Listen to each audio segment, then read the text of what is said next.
Vamos lá, vamos começar agora. Vamos falar aqui sobre turbulência, né? Dar uma pequena palhinha, né? Porque isso na verdade é uma disciplina, né? Para tratar desse assunto, que é super importante aqui para a gente. A partir de agora, a gente precisa ter essa consciência, né? Que tudo que está próximo à parede, vocês viram ali no exemplo, né? Da placa plana, né? Então eu preciso ter essa qualidade de malha próxima à parede para que eu possa, né, representar a física do meu problema. Tá? Então aqui eu mostrei para vocês também, né, a questão dos fluxos, né, laminar, transição e turbulento. Tá? Então aqui é um videozinho que vocês podem assistir na internet. A gente aqui no IF a gente tem um experimento que a gente faz isso aqui, é bem legal. Faz com um corante azul, né, e a gente consegue visualizar isso aqui, é bem legal. Que foi exatamente o experimento que ele fez. Então a gente tem laminar, transição e turbulento, né? E aí aproveitando a pergunta que Carlos fez, né? Porque lá a gente ou escolhe, né? Laminar ou vem aqui para ou ativa o modelo de turbulência, né? Então a partir daqui você já pode aí ativando aqui o modelo de turbulência, tá? E aí o que acontece, né?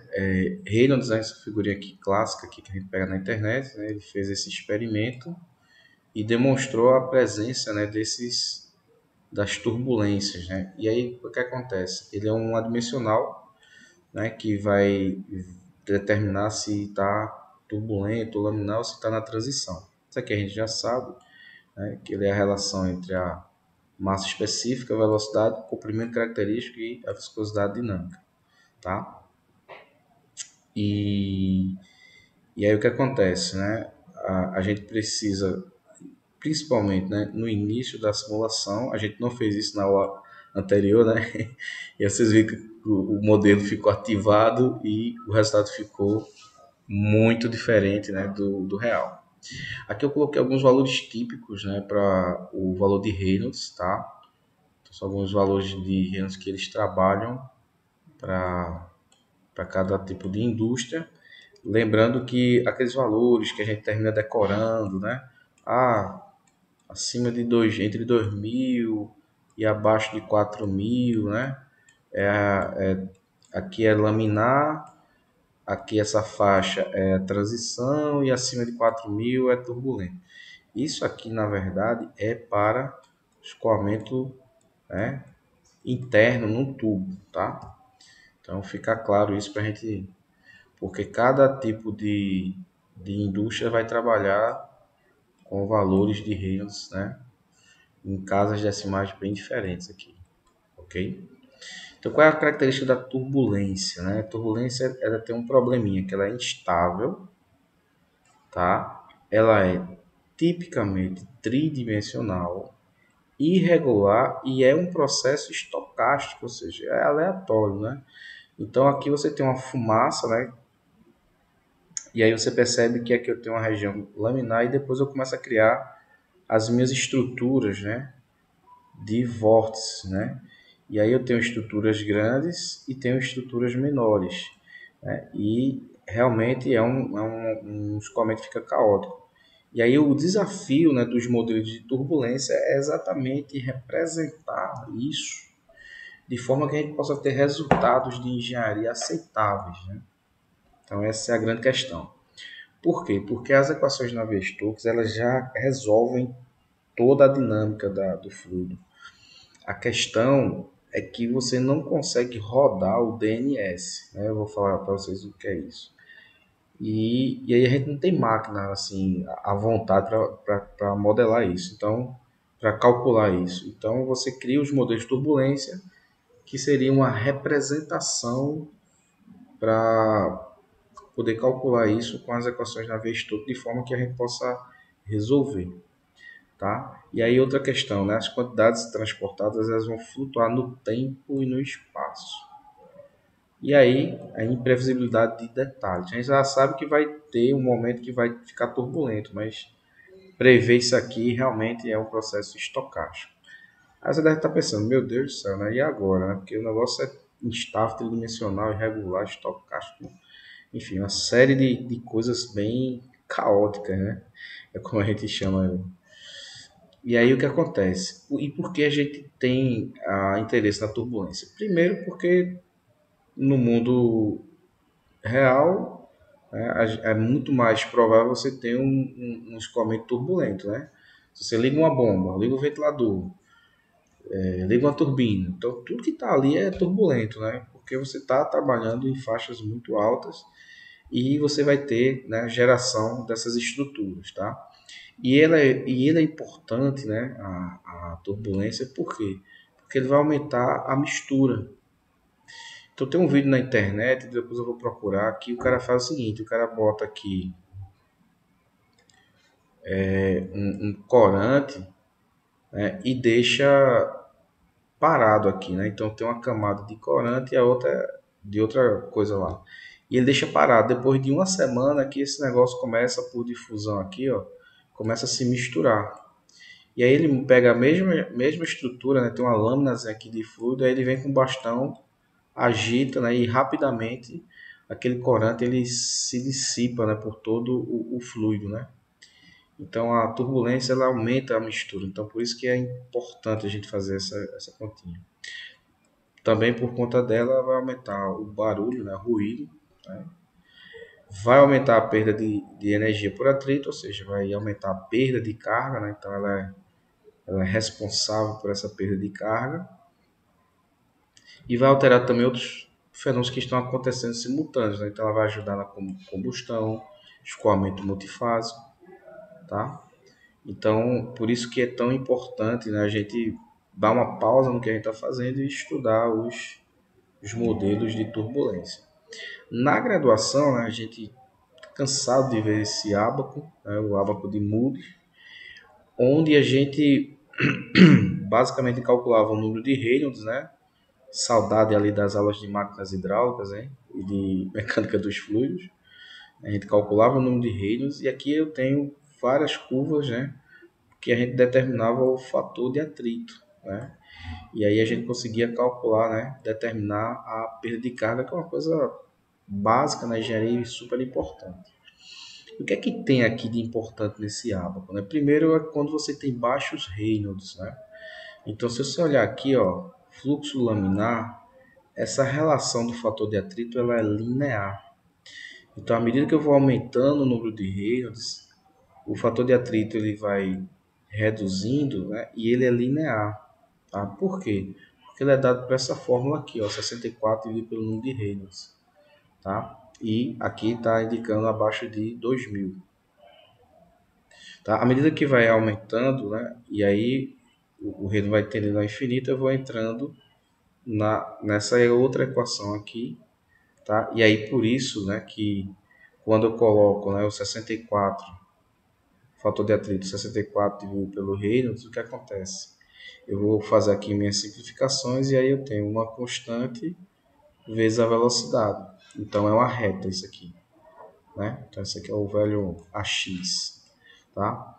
Quando eu estou aqui na zona de turbulência, né, o meu fator de atrito, né, ele é constante, né? É um C aqui que eu vou calcular. E aí o que acontece? Ele vai variar de acordo com o quadrado da velocidade. Tá? Então você observa aqui, ó, que fica uma reta, né, nessa região turbulenta, ou seja, eu estou aumentando o número de Reynolds, mas não aumenta. Mas se eu aumentar a velocidade, né, eu vou tendo variações aqui no fator de atrito. Tá? Então isso é uma coisa importante aqui para a gente entender. Uma outra coisa também é que a turbulência é uma característica do escoamento, tá, gente? Então, claro, porque o que vai determinar se o escoamento é turbulento ou não é a velocidade que o fluido se encontra naquele momento. E não do fluido, tá? Então, separar fluido do escoamento. Então, isso tinha umas confusões por conta disso, por causa das análises reológicas, né? Então, achava-se que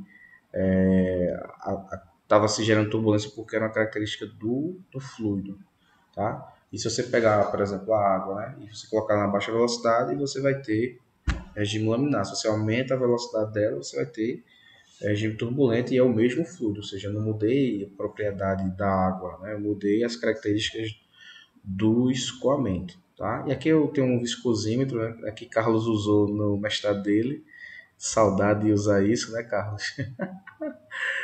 E aqui a gente usa. Ângelo, eu já ia perguntar. Vocês ainda estão fazendo simulação do nanofluid aí, então, com outras reologias? Já a gente fez outros trabalhos, Carlos, de simulação. Mas basicamente a gente pegou dados que a gente já tinha, né, e fez simulação, né, basicamente. Por causa da pandemia, né, não deu para fazer mais nada experimental, né. O último trabalho experimental foi o teu. Mas a gente ainda continua aqui na luta. E aí eu lembro de Carlos usando isso aqui. Ele depois conta para vocês aí a saga do vaqueiro aqui para usar esse bichinho. E aí, claro, né, a gente tem um regime aqui, né, a rotação, né, em função do torque que você tem aqui. Então, acho que é bem tranquilo a gente perceber que se eu tiver aqui um fluido bem viscoso, eu vou ter um torque maior, né, e aí eu vou ter uma região linear, né, e aí vou conseguir, né, com o escoamento laminar, determinar aqui uma reta. Tá? Na hora que eu começo a ter o escoamento turbulento, eu começo a ter uma região que começa a se inclinar. Tá? Mas aí o instrumento, qualquer coisa, vocês perguntam aí a Carlos, que ele é especialista aí nessas medições. Tá? Vamos lá. Então, o que é que a gente tem aqui de modelagem? Tá? Então, entender o seguinte. Você tem o DNS, tá? Que é, digamos assim, a solução completa das equações Navier-Stokes, ou seja, seria realmente a representação fidedigna, né, do modelo da turbulência. Então, esse cara aqui é super pesado computacionalmente. Depois eu tenho aqui o LESS, né, que já é uma simplificação, tá? E aqui a gente mostra três resultados para o mesmo escoamento e aí a gente começa a perceber a perda, né, de detalhes, né? A perda de detalhes no escoamento. E a gente tem o RANS, né? São os famosos aqui que a gente usa muito aqui na disciplina, que é o kappa epsilon, kappa ômega e o SST. Tá? Então esses modelos de média de Reynolds, tá? O que é que vai acontecer? Se você observar aqui, se você não estiver preocupado em saber como é a estrutura da minha turbulência, tá? Ou seja, eu quero só saber quanto realmente isso aumenta, né? Intensivo, faz a intensidade, aumenta a intensidade da mistura, a temperatura. Né? Se eu estou preocupado com valores médios, né? Então, usar o RANS, né? São modelos assim que você roda para bastante coisa, tá? E aí, claro, dependendo da especificidade do teu modelo, você tem que partir para coisas mais sofisticadas, mas já antecipando, né, isso aqui não é nada trivial.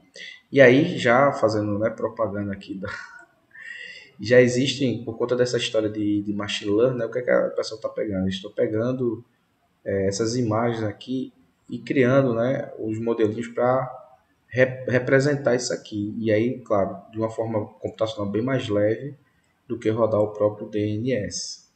Tá? Então, o que é que acontece? O modelo de turbulência, quando a gente está falando de LES, DES, RANS, eles estão usando equações de transporte semi-empíricas.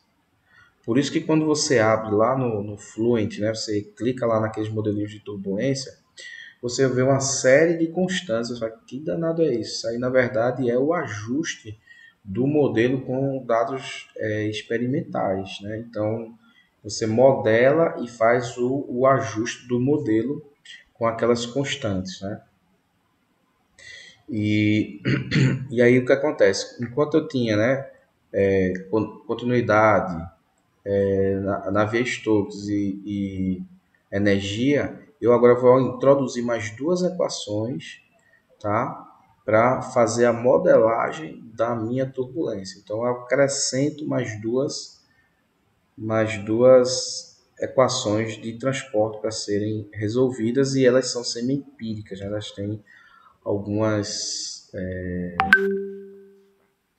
Aqui é uma outra figurinha também que vocês podem pegar na internet, que é bem interessante, mostrando aqui um exemplo clássico, né? A gente vai fazer isso aqui tem experimento, né?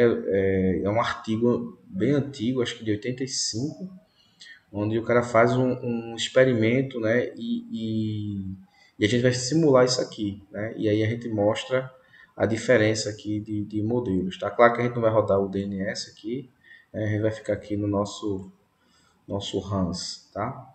Mas aqui a gente vê claramente a diferença aqui de cada um dos modelos. É como se você tivesse uma fotografia, né, e você fosse borrando aqui a fotografia até chegar, né, numa coisa bem diferente disso aqui. Tá? Mas como a gente está interessado, né, em perda de carga, coeficiente de arrasto, né, então, dependendo da tua aplicação, você consegue bater os resultados numéricos com os experimentais. Tá? Aqui é uma outra figurinha também, só para mostrar que a gente já fez, né? Ou pelo menos foi uma atividade que eu passei, para a gente fazer o escoamento ao redor de uma estrutura cilíndrica, né? E aí mostrando as diferenças de resultados, ou seja, o nível de detalhamento que você vai ter da turbulência. E aqui é uma figurinha que eu acho muito legal, que é o seguinte, né? Você tem uma setinha aqui com o nível de detalhamento, certo? Ou seja, eu vou aumentando aqui a acurácia, né, do que eu estou fazendo em relação ao mundo real, físico que eu estou enxergando.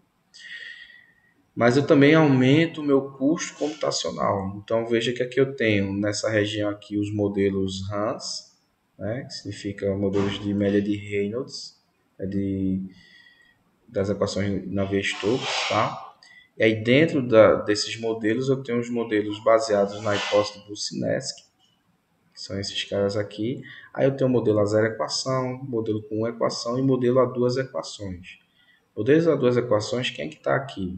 Está o kappa epsilon, kappa ômega e o SST.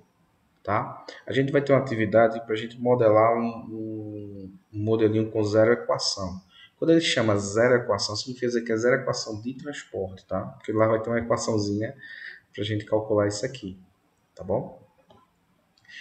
E aí depois eu vou ter o híbrido, né? O 10 que eles chamam, o LESS, né? Que é o Large Edge Simulation, que vai pegar só as grandes estruturas da turbulência, e aí depois o DNS, que aí realmente não é para qualquer um fazer essa simulação aqui. E tudo que você colocar na internet e procurar DNS, você vai ver que são simulações com coisas, um cilindro, uma esfera, né? Bem bonito assim a imagem, porque é muito pesado computacionalmente.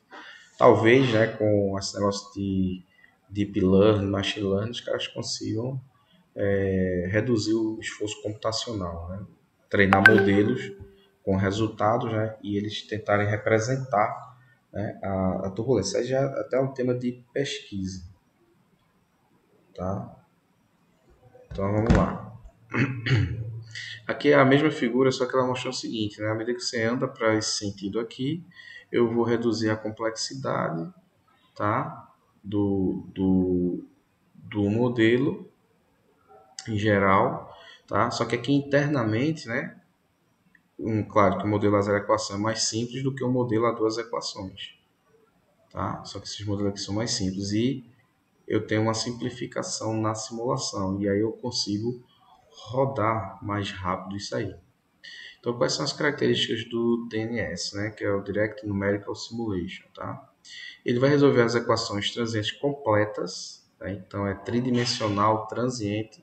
Aqui eu peguei algumas figurinhas na internet que a gente encontra, tá? Então aqui é um cilindro, ó, vê como fica bem detalhado aqui o nível de turbulência, né? Ou esse exemplinho aqui, tá? Não existe modelagem, né? Isso é uma coisa interessante, ou seja, são realmente as equações Navier-Stokes e pronto. Não tem, estou inventando o modelo, né? Porque você vai pagar a cadeira de turbulência, a cadeira de turbulência ela é realmente o tempo todo a gente explicando de onde está vindo a equação, quais são as hipóteses simplificadoras para o cara gerar um modelo, tá? Então fica lá um algebrismo enorme para você tentar chegar no modelo de turbulência, né? Então tem pesquisador que é o tempo todo criando modelos que tentem, né, suplantar os que já estão aí no mercado rodando aí comercialmente.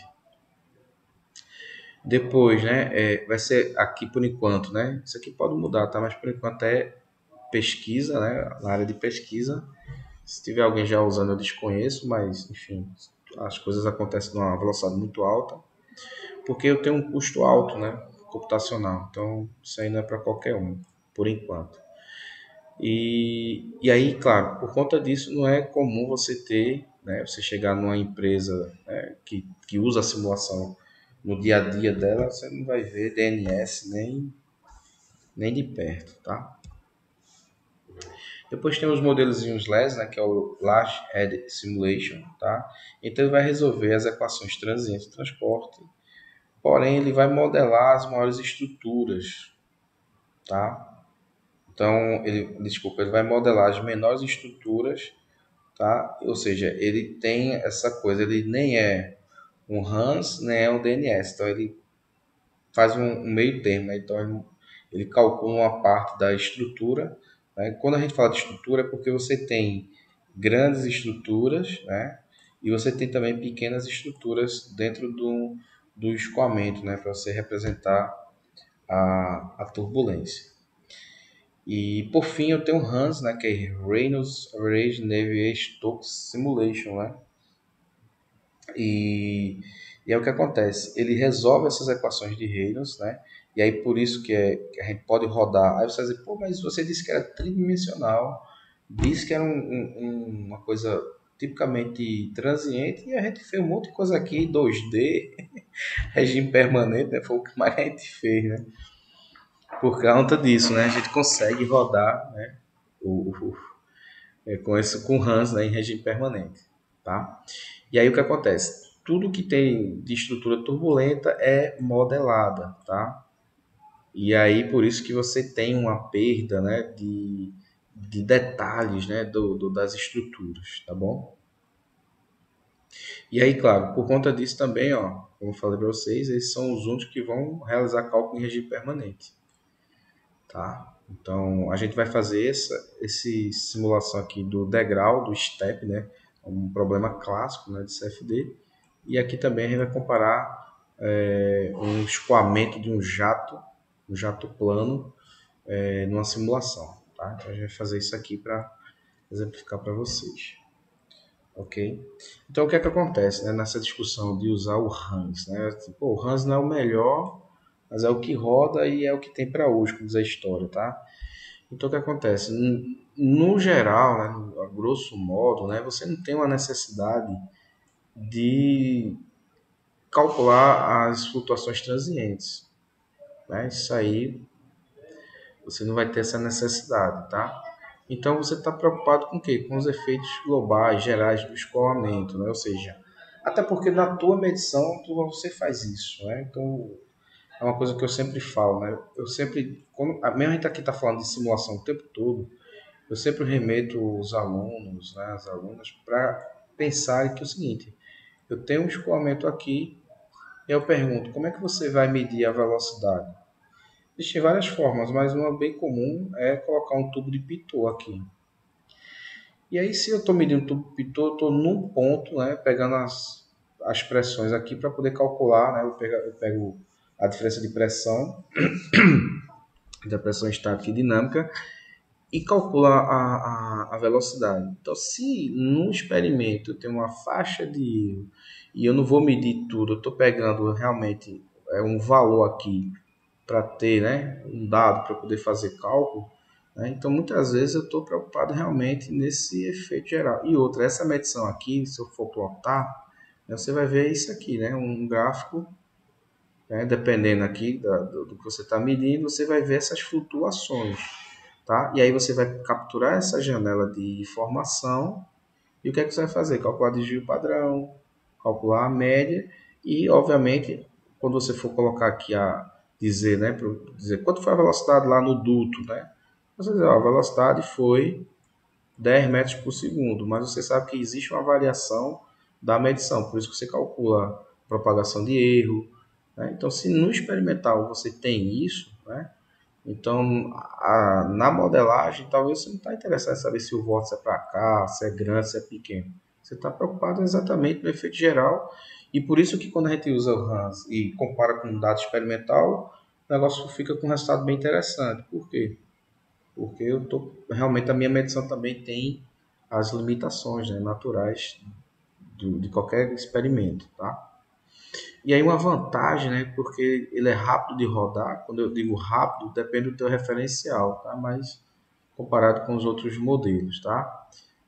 Setup é simples porque essas constantes do modelo a gente não altera, né? Mesmo que você esteja fazendo um estudo, né, de configuração ou de otimização das constantes, mas no geral a gente não muda aquilo ali, porque já está calibrado, né? E o fabricante fez, ó, tá aí as constantes calibradinhas, resolve um monte de problema, então não vai mexer nisso aí para depois não ter problema e dar resultado errado, tá? E outra vantagem é a quantidade de problema que a gente usa. Então a gente já usou várias coisas aqui e a gente está lá se arrastando ali no capa Epsilon, né? Então tem essa vantagem. Então vamos lá, vamos ver aqui o que é o capa Epsilon, tá? Ou que a gente chama KE, né? Mas é porque isso aqui é um capa e um Epsilon, né? Mas se você pode escutar também o pessoal chamando KE ou K Epsilon, né? Enfim. Mas a nomenclatura é assim, é porque é um capa mesmo, né? Capa Epsilon. Então vamos lá. Então ele tem uma relação boa de custo computacional e acurácia, tá certo? Então, como eu falei para vocês, ele é um modelo a duas equações, certo? E ele dá uma boa predição, né, para muitas coisas. Então, assim, no início a gente usava direto porque era o que rodava e, enfim, funcionava, tá? E aí, claro, como tudo na vida, tem limitação, tá? Então, por exemplo, se você está preocupado na separação, né, ou seja, separação da camada limite, não usa. Em superfície com uma curvatura muito alta, né, que aqui é o perfil, né, então você tem uma curvatura aqui também, e se tiver uma separação aqui nessa região, você vai ter valores meio discrepantes, tá? E também para turbomáquinas, tá? Porém, existem alguns casos. Então, quando a gente está trabalhando com turbomáquinas, evita essa criança aqui. Depois eu tenho o capa ômega, tá? Ele tem uma boa relação também, igual o capa epsilon. Inclusive, se você observar, no CFX, ele está modelado o capa epsilon como, coloca como padrão. No Fluent, nas versões mais recentes, ele recomenda usar o capa ômega SST. Tá? Então, você observa lá, ele já indica lá para você que, digamos assim, é o modelo que ele sabe que para quem está começando, para quem ainda está amadurecendo as simulações e para a maioria dos casos, ele sabe que vai dar bons resultados. Tá?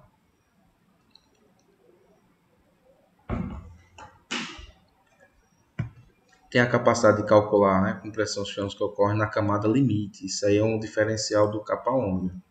Então, geralmente é assim, né? Você tem aqui o escoamento, aqui você tem o capa ômega com desempenho muito bom em relação ao capa epsilon, e aqui no centro o capa epsilon ele é superior, tá? E aí, claro, onde o capa epsilon peca, você pode usar na separação, na transição, ok? E aí, para juntar as duas coisas de bom que tem nos dois, tá aqui a figurinha, né?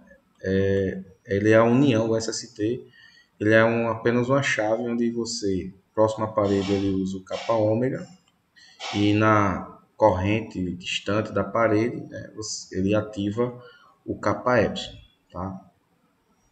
Então essa é as vantagens aqui do SST. É por isso que lá no Fluent ele recomenda esse modelo, tá?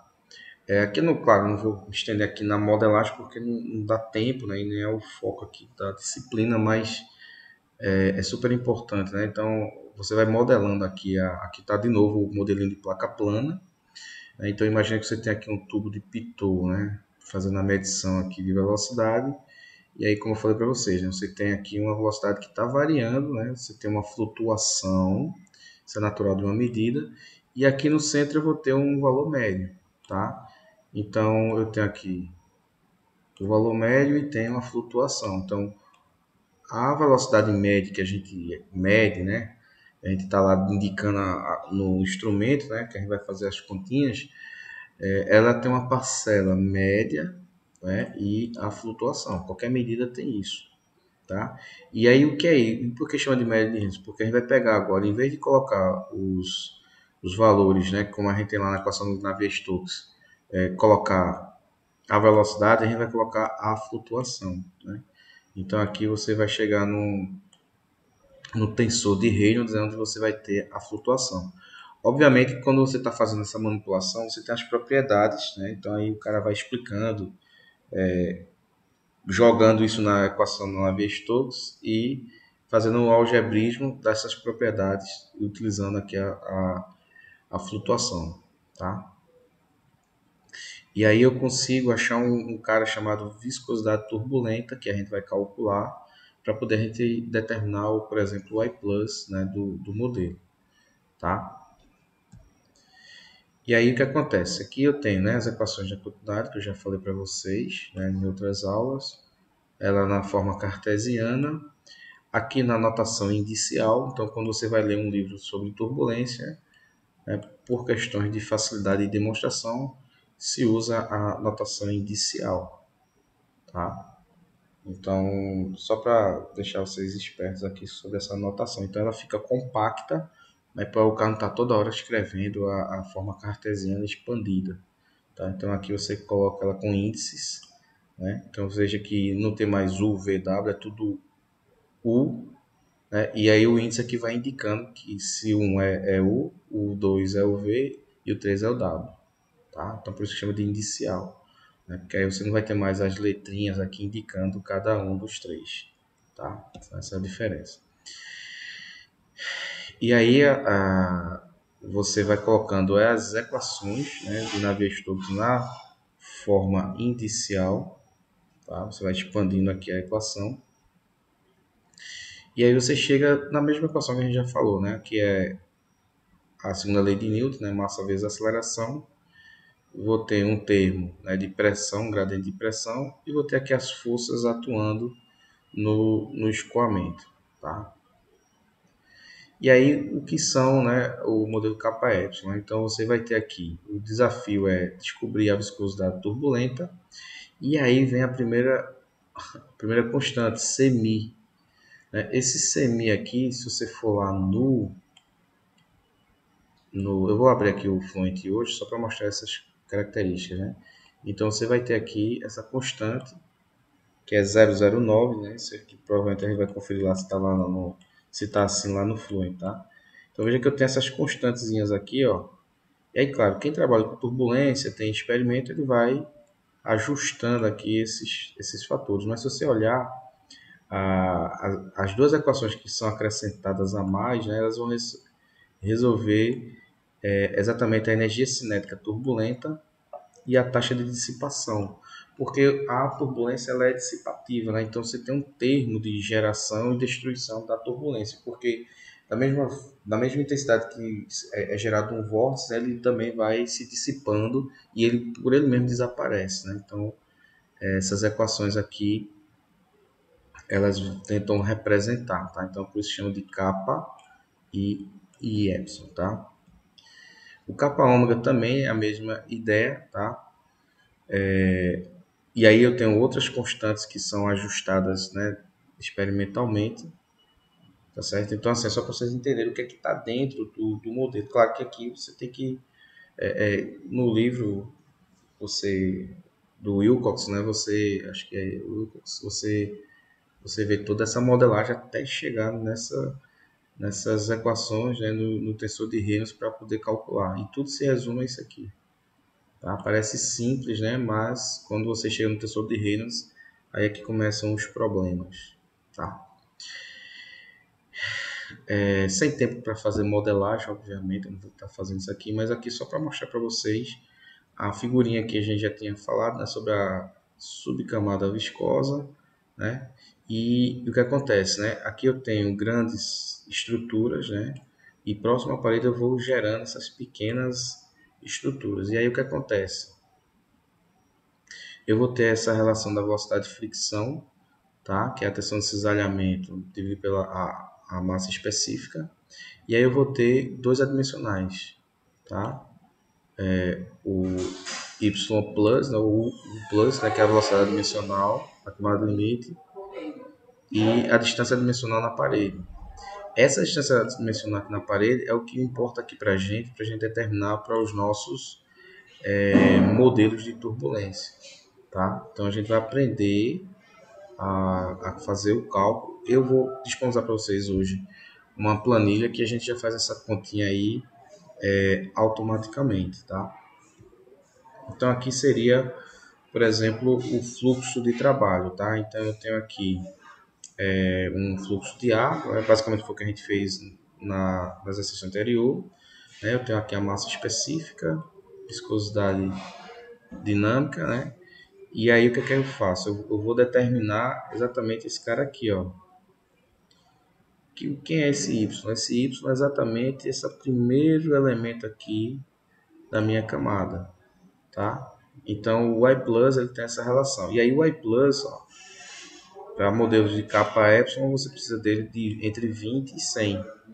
E o que é que isso indica? Indica que você, dependendo do tamanho, ó, o SST precisa de um Y plus bem menor. Você vê, eu preciso refinar mais ainda a minha camada, né, próxima à parede, tá? E aqui está o fluxo do cálculo, tá? Não precisa se preocupar, porque isso aqui a gente vai fazer no Excel, né? Na verdade já está pronto, né? Então você calcula o número de Reynolds na primeira providência. Depois você calcula aqui o CF, tá?